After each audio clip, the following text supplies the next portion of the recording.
అంటే మీరు జనరేషన్ మారుతుంది కదా, మీరు కూడా మారిపోతున్నారు అసలుకి.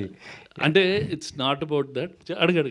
అదే సార్, అసలు అంటే ఈ బ్యానర్లు ఇలాంటి సినిమాలు అసలు ఎక్స్పెక్ట్ చేయము అబ్బాయి, ఎందుకంటే ఒక థాట్తో ఉంటారు. కాకపోతే మీరు మారిపోయి మొత్తం కూడా ఇలాంటి ఎలా సార్ అప్డేట్ ఇలా ఇది కొత్త వాళ్ళతో?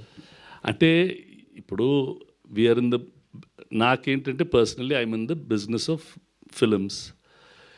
ఒక సినిమా చూస్తే నాకు నచ్చుతుందా నచ్చటం లేదా, ఇది రిలీజ్ కాకముందు చూడాలా, రివ్యూలు రాకముందు చూడాలా, అది చూస్తే నాకు నచ్చిందా నచ్చలేదా, అలానే చూసి నేను డిసైడ్ చేస్తాను. ఇప్పుడు పెళ్లి చూపులు చూశారు, అది చాలా ఆఫీసులకి వెళ్ళింది. ఆ కథ కూడా నాకు తెలుసు, చాలామంది రిజెక్ట్ చేశారు. క్యాజువల్గా తరుణ్ ఒక రోజు వచ్చి ట్రైలర్ చూపెట్టాడు. అవి షాక్, అమ్మని అమ్మ ఇదైతే చాలా బాగుంది అనుకున్నాను.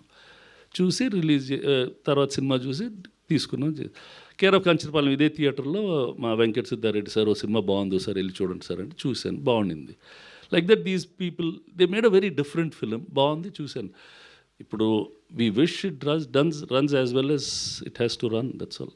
చాలా తక్కువ టైం ఉంది కదా, మరి ఇప్పుడు మీరు ఎలా చేయబోతున్నారు? అంటే ప్రమోషన్స్కి వీళ్ళకి ఎలా హెల్పింగ్ ఏంటి అసలు? అంటే మనం వాళ్ళే చేసుకుంటారు. మా ప్రమోషన్స్ ట్రైలర్ వాళ్ళే కట్ చేస్తారు, అన్నీ వాళ్ళే చేస్తారు.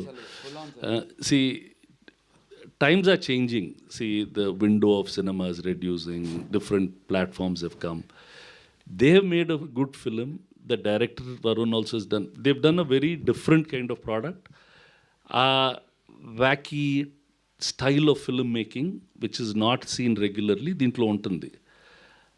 అది sooner many films will come like that. So అందుకని sir also if I my answer, I'm sorry to interrupt. ఎలా సపోర్ట్ చేస్తారన్నారు కదా సార్, నిన్న రాత్రి 2 o'clockకి తీసుకున్న డెసిషన్ సార్. నేను ఒక హీరోగా, నేను చాలా చిన్నవాడిని, ఇంత పెద్ద సంస్థకి నేను రాత్రి 2ంటికి డెసిషన్ తీసుకుని మా ప్రొడక్షన్ గ్రూప్లో పెట్టి నాకు రేపు ప్రెస్ మీట్ కావాలి ప్లీజ్ అని ఒక మాట అంటే, సురేష్ సార్కి రాత్రి 2ంటికి అంటే కన్ఫర్మ్ చేసి, సురేష్ సార్ షెడ్యూల్ ఏదో తెలియదు కానీ సో రాత్రి నేను 2కి తీసుకున్న డెసిషన్ మొత్తం టీం అందరు ఎలా అయినాయి ఈ టైంకి ఇప్పుడు ప్రెస్ మీట్ పెట్టారు. అంతకు మించిన సపోర్ట్ ఇంకేం అక్కర్లేదు. So ya, that's the support Suresh Babu garu and రానా అన్నారు గివింగ్ అస్.